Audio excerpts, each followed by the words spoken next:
Hello everyone and welcome back to Scylla's Pockets, or welcome to Scylla's Pockets if this is the first review that you're clicking on this channel, and welcome to another ARC review.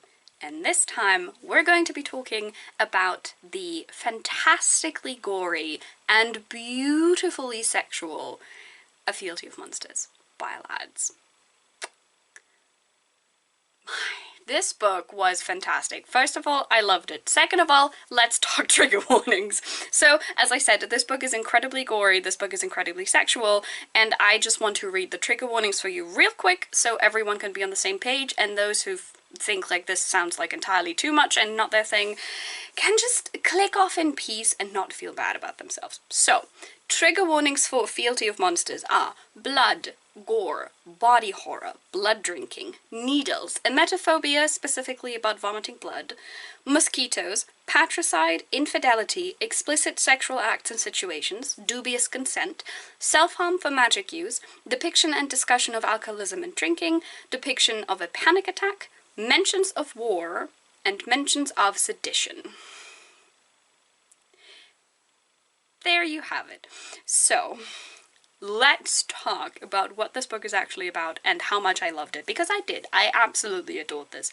So, A Fealty of Monsters by Ladz is the first in, from what I'm understanding, 8-volume series depicting the very much fantastical fall of an empire called the Odonic Empire, which is very much modeled after the entire situation of the Russian Empire in the 19th century. Now, quick disclaimer, both from the author, this is in the book, as well as from myself, this is not a historical fantasy. The Odonic Empire is very much a made-up empire, and so are a lot of the dynamics and the characters within it. It just so happens to be modeled after the historical events that were, occurring in Russia during the 19th century, specifically the Russian Empire, which there's a slight difference that we all know this. I hope we all know this.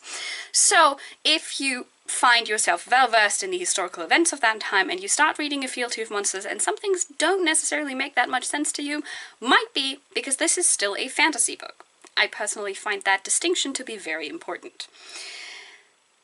But let's talk about this book. Let's talk about what it's actually about and what we're actually doing here. So, first and foremost, A Fealty of Monsters follows the perspective of 3 different characters. The first one being Alexander, or Sasha Czarnolasky, who is a vampire currently living in the Odonic Empire, which is made up entirely of humans, which means he, as well as his father, Władysław, are trying to hide their status as vampires. Because humans are not necessarily doing so great when it comes to the relationship to vampires. There's a slight problem here, you might say. The second character, the second POV character that we're following, is Iwona Ogrodnik, who is currently training, or has trained, to be quite fair, once her POV actually starts, to become one of the Emperor's Chosen, a group of soldiers, essentially, who are very much essential to keeping the peace in the Empire. So, think a mixture of soldiers and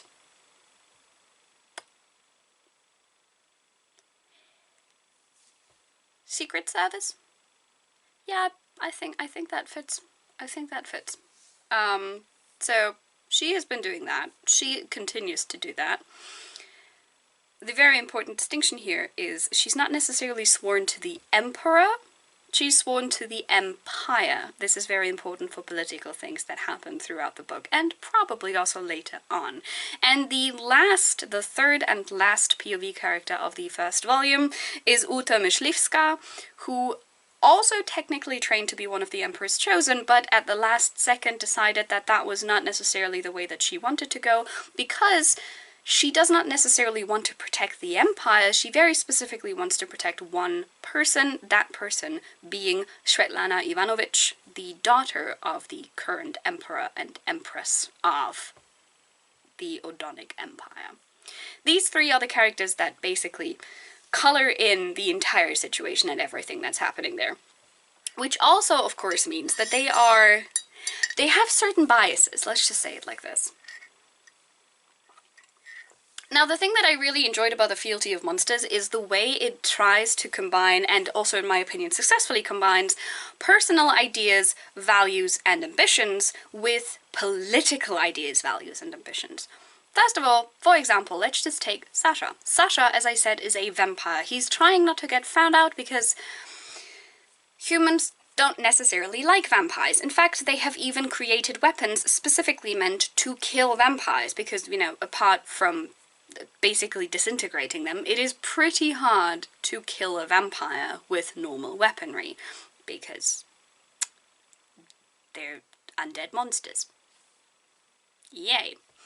So, Sasha's personal goal, basically, is don't get found out and try to foster peace between, or to keep the very fragile, not necessarily even peace, but the very fragile situations between the vampire states, the free vampire states, and the Odonic Empire on a balance. Not necessarily, as I said, on perfectly good terms, but on a balance that we can all sort of agree with. That's his goal. That's what he wants. Fantastic. Great, you'd say, you'd think. Alas, very hard to achieve. These personal goals of his almost seamlessly integrate themselves into the political goals that he has, which is to keep in the Emperor's favor, essentially, which is what he and his father are currently doing, because at the start of the book, Władysław Czarnoski is the state magician, essentially, the Emperor's magician, and his son, obviously, is awarded a similar status just by basis of being Władysław's son alone. Because of course he is. So they are trying to keep the very fragile peace within the Empire as well on a political scale, because Sasha very astutely notices that if the Empire is close to falling apart, we might get some troubles with his personal goals as well, because as soon as the Empire falls into absolute upheaval and chaos, there is nothing that is protecting him anymore, because his social status is also going to be gone. Great. Now, on Iwona and Uta's side, we have the situation of two women basically being in the more or less same position of trying to become the Emperor's chosen, but one of them is bowing out because of personal issues, because what Uta really wants is she wants to become close to Svetlana, which honestly, understandable, fair. I would like to become close to Svetlana as well. She could step on me. I would not protest. I would in fact kiss her feet. I personally think that's very warranted. Meanwhile, Iona is trying to essentially keep the Empire safe, more or less like Sasha is, but her approach to that is obviously very different. Where Sasha is very much integrated into the political life of the Odonic Empire, Iona is on the fringes of said political thing, and in fact she's not even necessarily in the same circles, or ever in the same circles as Sasha, specifically in the first volume. Again, I'm very intrigued to see what's going to happen later on, because her point is not to protect the Emperor himself, and thus also not necessarily to protect the political alliances surrounding the Emperor. Iona's entire thing as an Empire's chosen is to protect the Empire through any means necessary, which also means should the Emperor's chosen disagree with how something is supposed to be handled, as opposed to how the Emperor is doing it, they should, in theory, be against what the Emperor himself is doing. And so we have a bit more of a political sprinkling of unrest there, because of course the Empire itself is also not necessarily doing so great. There's a lot of people who have to, as the book at some point very succinctly put it, choose between being warm or being fed, because there's not enough money, there's not enough resources, there's not enough paying the peasantry, as opposed to, you know, keeping the nobles in rich clothing and whatever have you. And the book very much works with that. The book very much starts to introduce these socialites, to put it lightly, that call each other comrade. That should tell a lot of people something. Even if you have no idea about the Russian Empire in the 19th century, the word comrade should tell you something. So that is the political scale that we also have. Not only do all of these three characters have their personal, reasons to be where they are and to try and do the things that they want to do and want to achieve, but they also have a very, very fragile political peace to keep, which seems impossible to keep at the very moment, especially because these three people go about this in very different ways. As I said, Uta is probably the one that is the least politically inclined person of the three, because her biggest goal is just to keep Svetlana safe. So that is not necessarily a political thing that she's trying to achieve. However, by being close to Svetlana, the daughter of the emperor himself, she obviously gets drawn into these political circles to a certain degree. Meanwhile, Sasha is incredibly embedded in the political situation of this land, both sympathetic to the poorer population, to the simpler population, to the peasantry, if you want to call it that, because he knows what it feels like to basically have to be a punching bag for the nobility and to try and hide your own nature in order to get anything you would like in life. Very much rings true for him. So he is very much embedded in both the being sympathetic to the peasantry of everything, but he is also obviously part of the nobility currently, both because of the status that he's been awarded as son to the imperial magician, essentially, as well as the fact that he is very well known in political circles. So he's trying to keep a very fraught balance between making nice enough with political figures that they might do what he wants in order to keep the empire stable and the people safe, while also keeping an eye out for people who don't have as much as the nobility has in the empire. And Iwona, on the other hand, the third person, who is also very much politically involved, even though at first glance it might not seem that way, she is just supposed to keep the empire working through any means necessary, which means being against whoever causes the most unrest in the most destructive way to the empire. Can you see that this is heading towards an absolute explosion? Because it is. This is the political situation of A Fealty of Monsters, and I absolutely love it. But it is not, as I said, just a political book or a historical book. It is a fantasy. And the fantastical aspect, among other things, are the vampires. And the thing that I love about A Fealty of Monsters so much is it depicts vampires as monsters. And what I mean by that is in a lot of, well, honestly, I think this is a switch that we are starting to see in current fiction. But we've had a long phase of vampires being essentially just the supernaturally charming predator. And even predator is not necessarily a word that appears in a lot of vampiric novels from, for example, the 2010s.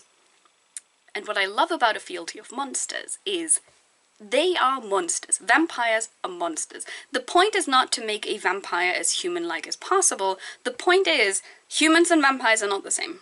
They have never been the same, and they will never be the same. That is not necessarily supposed to mean that they have to be enemies, though, which is something that Sasha is essentially proving himself as a character as of right now. I'm very intrigued to see where his story is going specifically. He's my little pathetic wet meow meow, okay? Like, there's so many things happening to him. My poor son. Someone help him. But I like that the vampires are monsters. And specifically, there's one thing that I really enjoyed about this book, apart from everything else really, which is that there's not just the humanoid-looking vampires, which is what Sasha and his father are most of the time, but there's also the bestialpies, who are basically very much monstrous. They look like insects, in a way, but like very big insects. And the way that they drink blood is through a proboscis, which is basically what, for example, a butterfly also has, to drink nectar. So they don't bite, necessarily, but they suck. In both ways, really. It's very accurate to some characters. characters in this book. Did I mention that it's very sexually explicit as well? Because it is. You're in for such a treat if that is your thing. It's fantastic. But, as I said, the thing that I love so much about this book is that it makes the vampires out to be monsters in a very much inhuman way that nonetheless, I know the word is very, very hard to choose, but it nonetheless humanizes them, it personalizes them. I know that's not necessarily a word, but I'm trying to establish the fact that the vampires are definitely not like humans, but they're also people. Sasha is a very complex character who at the end of the day is trying to do right by a lot of people, and in trying to do so then does wrong by a lot of people too without wanting to, because things escalate, and they escalate immensely. The first, I would say, third of the book, maybe. The first third of the book is introductions. It's learning about the characters. It's learning about their motivations. It's getting to know them in slightly different settings and seeing them interact with other people. Then things start to happen, and they keep on happening up till the very end, which was probably one of the most brutal things in fiction I've read. I think that's probably the best way to put it. I was glued to the pages. The book collected me at some point and then just did not let me go. And I loved every single second of it. It's a fantastic book. I highly recommend it. As I said, do read the trigger warnings and think for yourself if you want to read a political fantasy or not, because it's very much, that's what it is. It is a political, gory fantasy. What's not to love about this? I do also think that with the connections of the characters that they have, and with the, I would say, personal as well as political goals that basically every single character inherits, even if you're not necessarily the biggest fan of political fantasy, you might have a way easier time following this specific one than some other one that is a lot more complex. That, for example,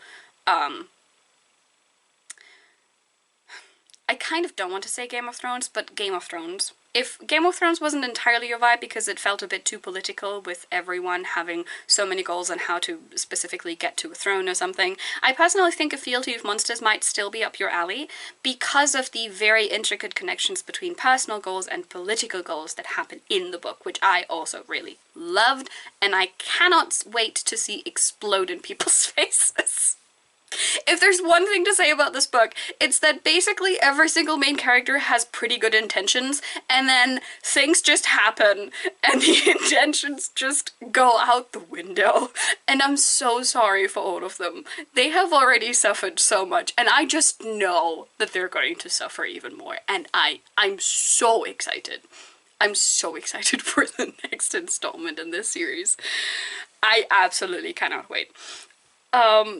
Because I got this as an ARC, I also feel like at this point in the video I should probably very quickly mention the book is coming out on March 12th, which is today as I'm filming this, and probably a bit, it has been a while until this video goes online. I will be leaving links down below where you can check out the author's socials, as well as where you can order the book so you can have your own copy, whether it be an ebook, a paperback, or a hardcover. All versions come with illustrations as well, so if you're a fan of bookish illustrations, here you go. Take this one. I promise you, you won't regret it. Unless, that is, as I said, the trigger warnings don't do it for you, in which case, they are accurate, entirely accurate. As I said, I read the trigger warnings, and I was like, I'm pretty sure that all of these are, yep. Yes. Yeah. Ladz was not fucking around with these. So that's a fair warning. So yes, I don't want to give too many things away, so this is I think this is probably where I'm going to end the review, because I do want you to check out this book, because I personally think it's fantastic, and I cannot wait for the series to continue, and I cannot wait for my characters to go through more trauma and horrific situations than they already have, because I know it's coming. I cannot wait. I cannot wait to see how Ladz is going to ruin Sasha even further. I'm so excited. So, yes, I loved A Fealty of Monsters. I really loved how monstrous the vampires got to be. I love the political implications of the entire series. And I'm so excited to see more about the characters and see more about this world specifically. If any of what I just said sounded interesting to you, or if you're just a really big vampire fan and you are very happy that apparently, for some reason, vampires are making a comeback in the literary world, treat yourself to A Fealty of Monsters. I promise you, you won't regret it. It is a fantastic book. It's a lot of fun reading it. It is filthy, and I love it. So, please go check out Ladz' socials down in the description box below. Go give them a follow and or just pre-order the book immediately and then just read it at your own leisure. Have fun with it. I hope you enjoy it. Please, in the comment section down below, let me know if there's any vampire books, either that have come out recently or that have been on the market for very long, that you enjoyed, because I want to see how many of those I have read myself, because I'm also currently in my own vampire renaissance, I feel like. I think I've read like 3 vampire books back to back. I think. It was fantastic. I'm having a great time. I want more of them. So if you have any recommendations, or if you just have any that you want to share with people, put them in the comments down below. Let me know about them. And as always, I hope that you have a nice reading experience yourself and you continue having a nice reading experience. And maybe also with this book. I'm just saying. And I will see you soon.